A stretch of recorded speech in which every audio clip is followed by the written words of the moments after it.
Welcome. This podcast is an exploration into being human and what's possible when there's less attention on the noise in our heads. Warning. While listening to this broadcast, you may experience moments of deep peace, sighs of relief, personal insights, or long stretches of dead air. Do not be afraid. This is normal. Under the Noise with Wyn and Kate Roberts. Welcome to this week's episode of Under the Noise. I'm Wyn Morgan, my wonderful co-host is Kate Roberts, and it's Kate's turn to say hello now. Hello, Wyn. Hey. So you had an idea for today? I did.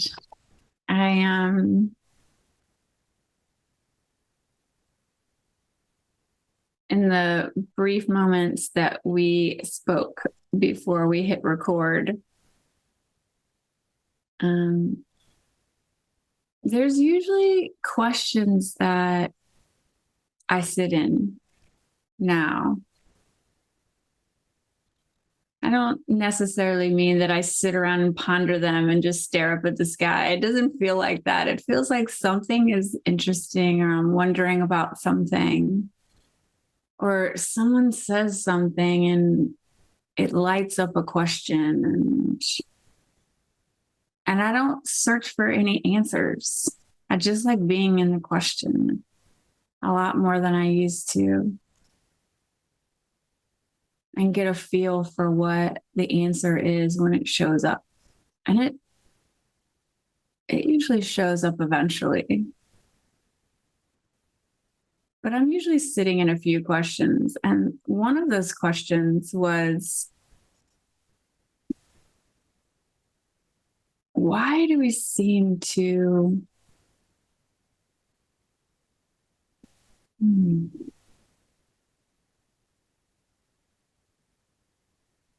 why do we log the negative, or maybe criticisms or hard things that happen to us?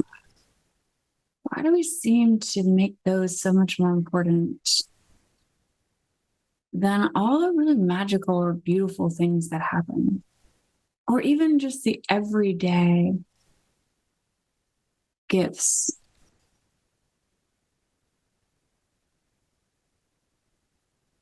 that we experience on a day-to-day basis. No matter your situation, there are things that are happening, and there are gifts in being alive that I think we don't pay as much attention to. But man, when somebody criticizes you or says something negative or is not nice, or we just hold on to these things, I think, in a stronger, more powerful way than we do those others. So that's always an interesting question for me. Like, why would that be the case? And there are a lot of people who, they have practices like gratitude journals and things like that, where they intentionally put their focus on positive things. But I do feel like a lot of times there is this very natural part of us that holds on, or at least logs as more important the things that may feel negative or painful,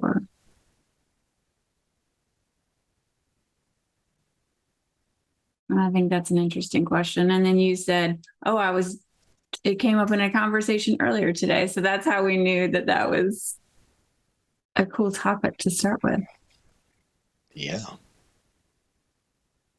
And if I remember, it came up at least once over the weekend. I was working with someone on Saturday and someone else on Sunday.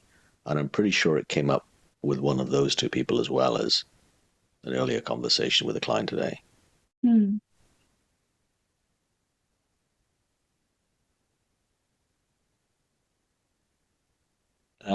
for me, I know that I was always very good at dwelling on a feeling I didn't like. Whether it was criticism for externally, an event, or whether it was something in my mind and a bad feeling or feeling I didn't like, that's where my attention would go. And truth is, still does. Very, very easily.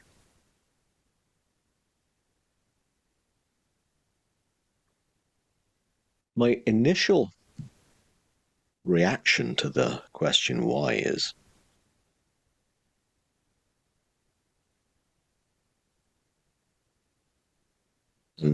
because it's initial reaction, I don't know if it's true. What I'm going to say next is because we want to fix it. Now, I do not know if that's universally true for me, yet alone universally true for everyone, you and everyone else. But it seems to me that that makes sense right now, as I sit here. That's why I would do it, because I want to fix a feeling I don't like. And figure it out.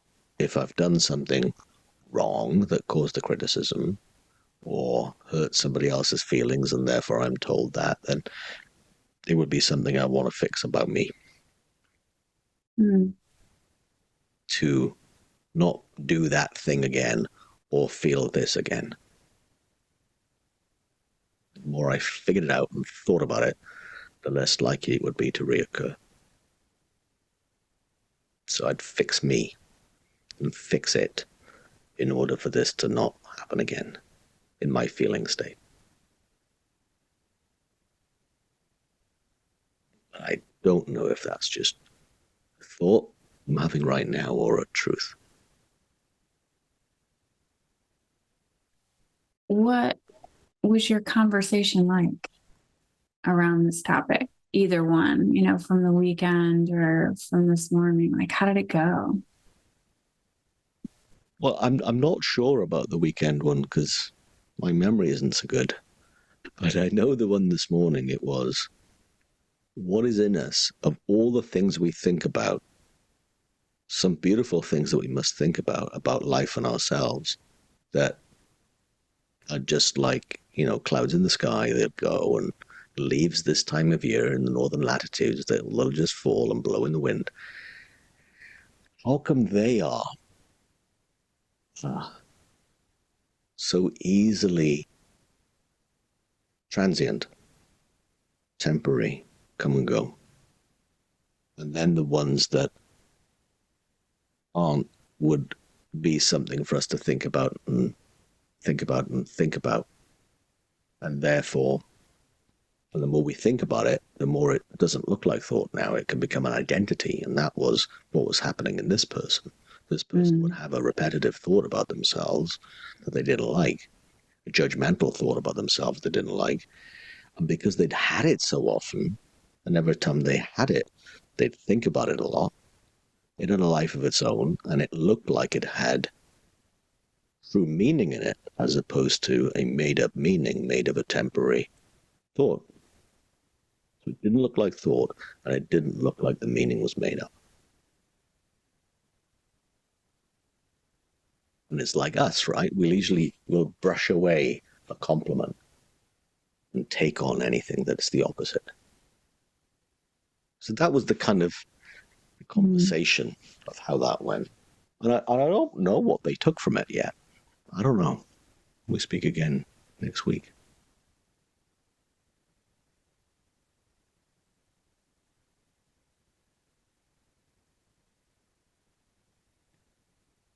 I was listening to a webinar that was presented by a guest of ours, a previous guest named Marina Galan.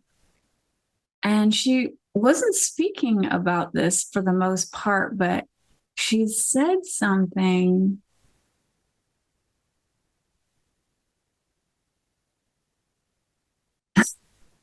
You know how people often get a chance to ask questions at the end of a webinar? They get to kind of open up and bring up topics of interest around the subject of the webinar and ask questions. Well, someone had asked a question, and I don't know if I saw the relevance of what her response was, because I had heard it so strongly and it felt like it didn't matter. Like it was for me. It didn't even seem necessarily specifically related. But I think it really hit home with the person asking the questions. But what she said was, the job of our personal mind is to keep us safe.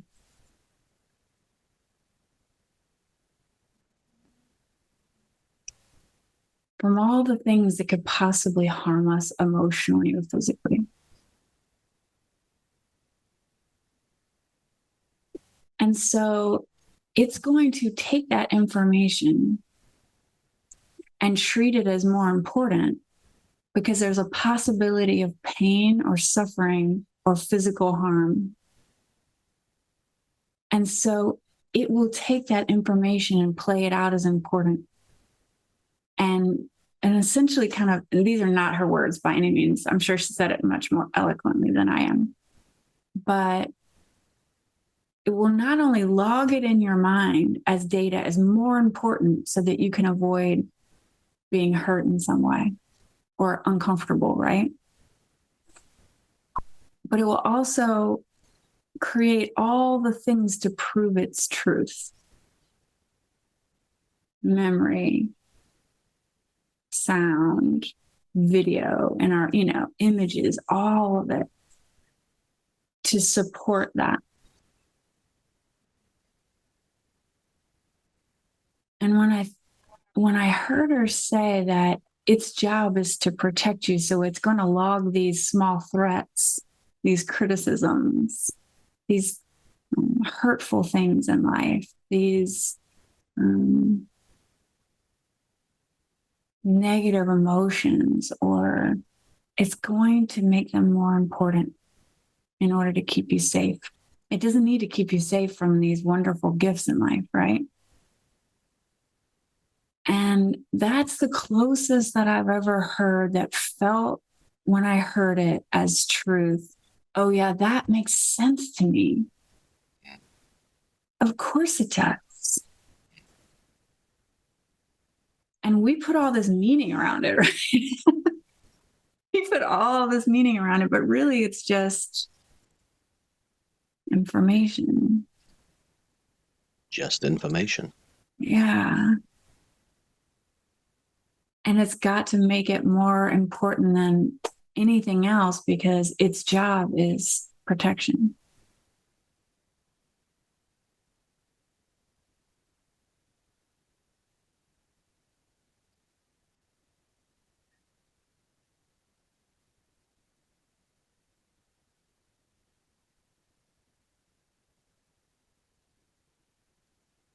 Made a lot of sense to me when I heard it.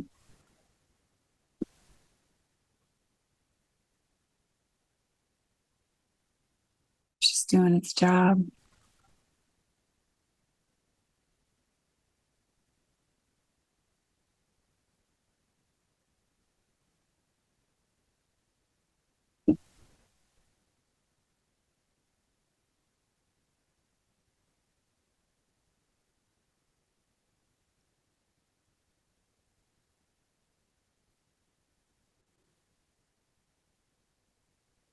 Pretty much every study I've read about the ego says exactly that. It's the ego's job is to create a separate self and then keep it separate self safe. Personal mind is the same as ego. Not to say that that's a bad thing, that's just a human thing. It's in its nature, its job.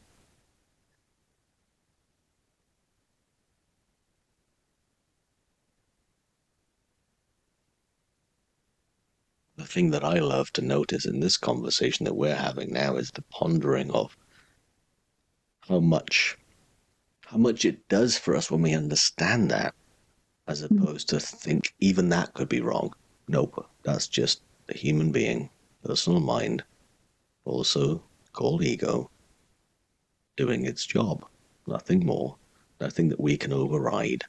But understanding it, that makes all the difference in the world. And I don't think I understand it fully by any stretch of the imagination. I probably understand a slither of it, but that slither does make all the difference in the world. For my own peace of mind and my own realization that I don't have to take every bad feeling seriously. I don't have to think about things that I don't want to think about. I don't have to think that. I can think anything. I don't have to buy the story of me.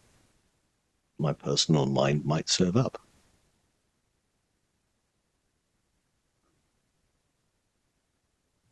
And when I see its story, it's kind of much easier to then not take that story seriously when it looks like truth.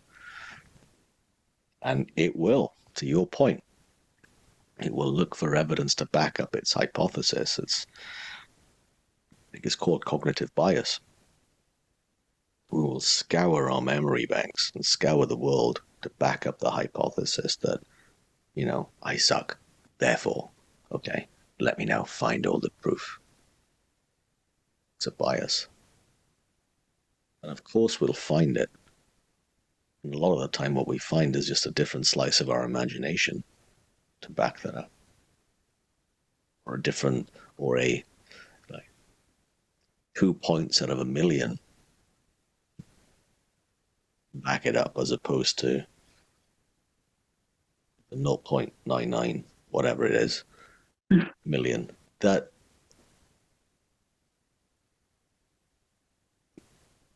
go against it. It's that illogical.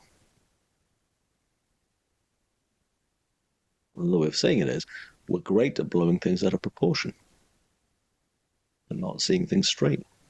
Personal mind will do that.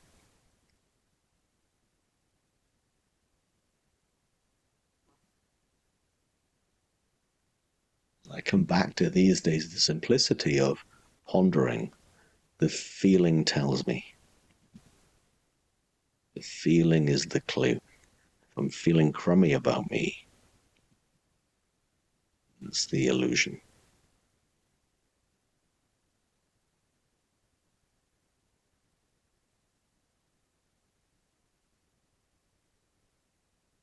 Because I think eventually, whatever the story is that we tell ourselves of what makes us such a, choose your least favorite word about you, and insert into sentence, that story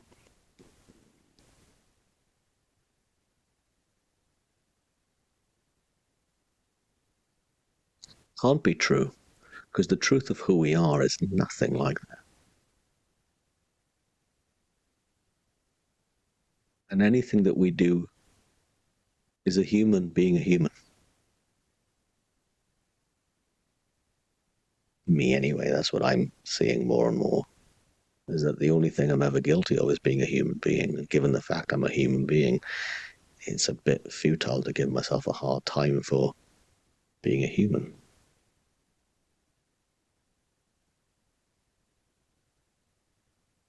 I think what you just shared is another way of understanding another things. Is what's wrong with me that I keep thinking bad things about me and I keep buying into it and I keep really delving into it. That's a human being a human.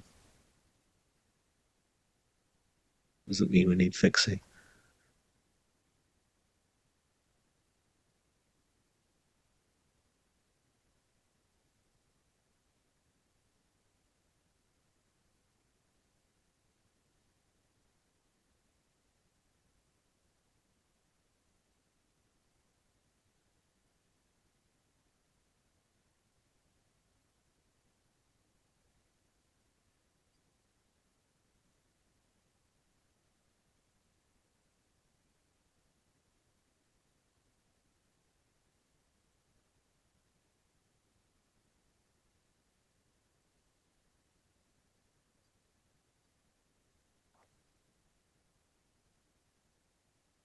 At one point I really thought,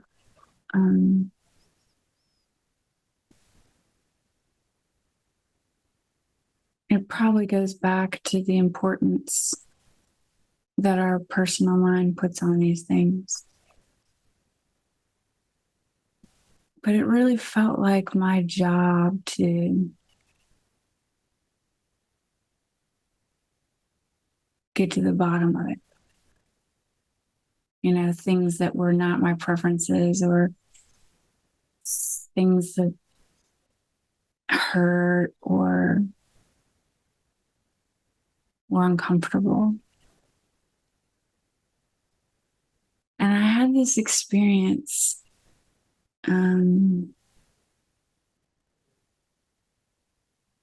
couple of days ago where there were these 3 weeks where it was full, like really full, like going constantly, always kind of around people, right? So I did this amazing retreat over a weekend. And so people are coming into town and there's all the build up to it. And then as soon as that was complete, there's a hurricane. And so it's all hurricane prep, right? And then the storm and then the cleanup, right? And everything. And people moving about and people not having power and taking showers. So there was just this constant movement.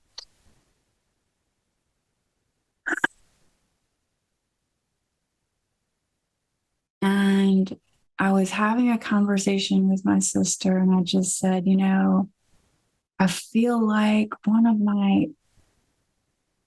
my gifts when things are busy is I'm very quickly prioritizing and doing what needs to be done and very, you know, be present in this, take care of this, you know, like I can do that really well.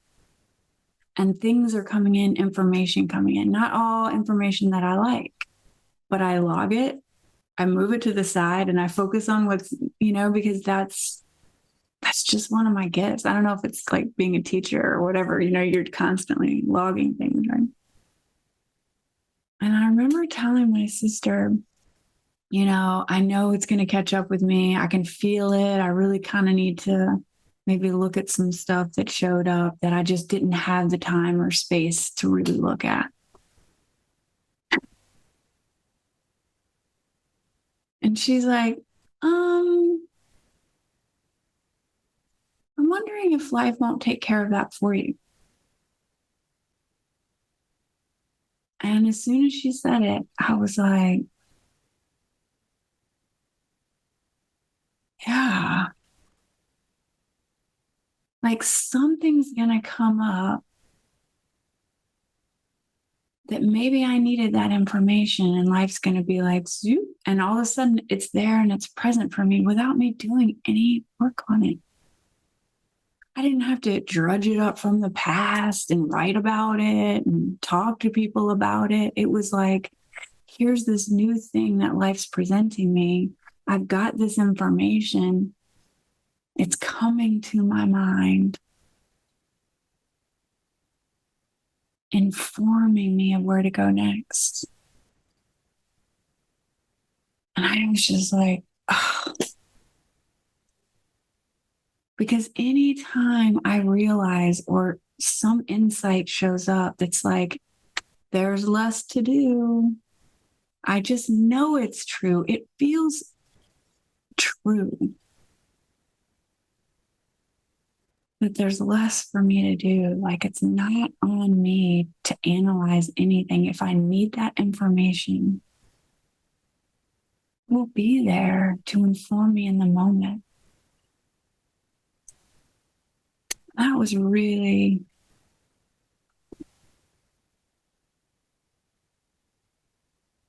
beautiful to see.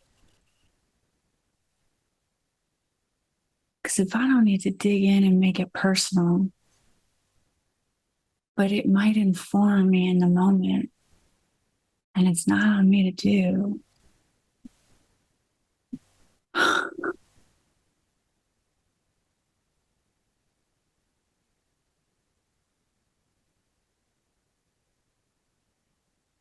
That was a gift.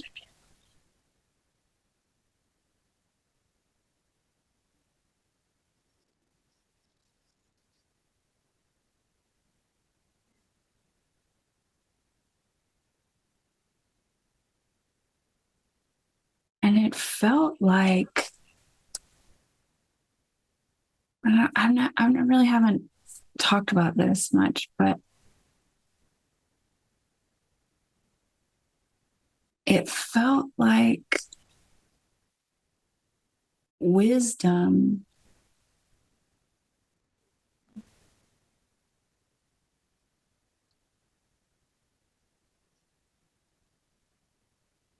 using memory and intellect to inform a present moment.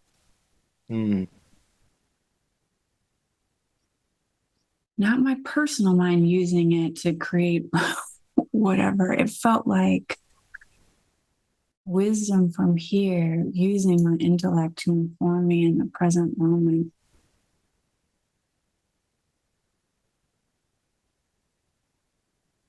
And it felt like a trust came over me that I didn't have to do it. It would show up if I needed it.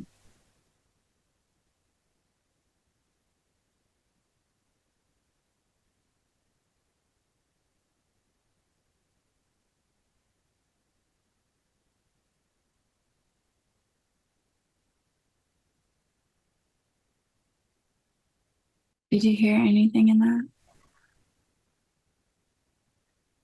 You know, the bit that where I think that matters is what you just said was knowing its information. That's it. Not information about, well, what it's information of, I guess. But it's not a true character assassination or telling us there's something necessarily to fix about us. It's telling us what's going on in our head. Information. Neutral. I think seeing it like as that, as the truth of that it is just information and not the meaning that we then ascribe innocently to it and add to it, and the stories that we create from that innocent misunderstanding.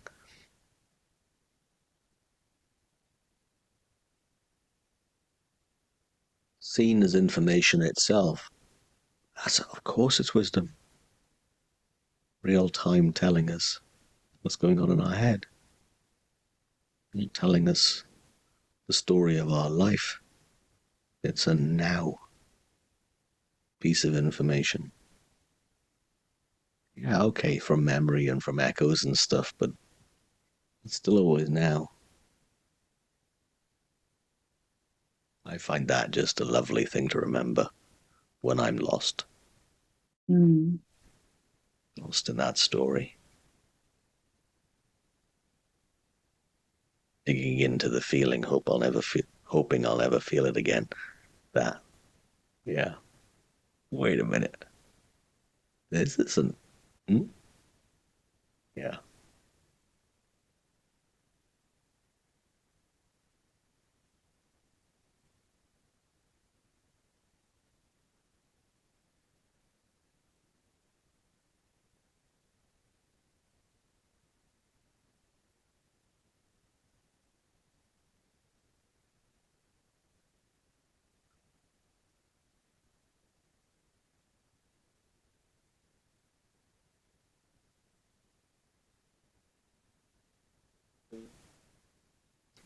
This metaphor came up with somebody about a week ago of how we can make information into a thing. And the metaphor came to mind because I was looking out the window. Behind my garden, there's an oak and a sycamore and a few other trees, hazel trees, and they're all deciduous. They all lose their leaves in the autumn and the fall. And the client was saying all of these things to me, and I went, yeah, you know, this is the equivalent of a sycamore going to an oak tree and saying, what's wrong with me? My leaves are turning weird and they're falling off. What's wrong with me? An oak says, yeah, that's how we work. What do I do to get them back? Spring's got that covered. Me too, says the oak. Now, I'm pretty sure I said it far more in real time. It seemed to land on this person's face every an awful lot more than the way I've just said it right now. But it's so interesting of what we think is not okay for us and what should be okay for us. We make that up too.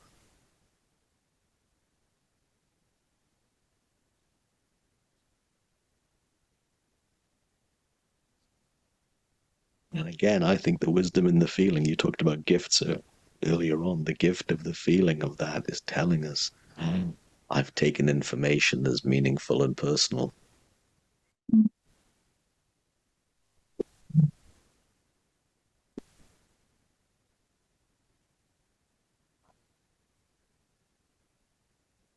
Thanks, Wyn. Thank you.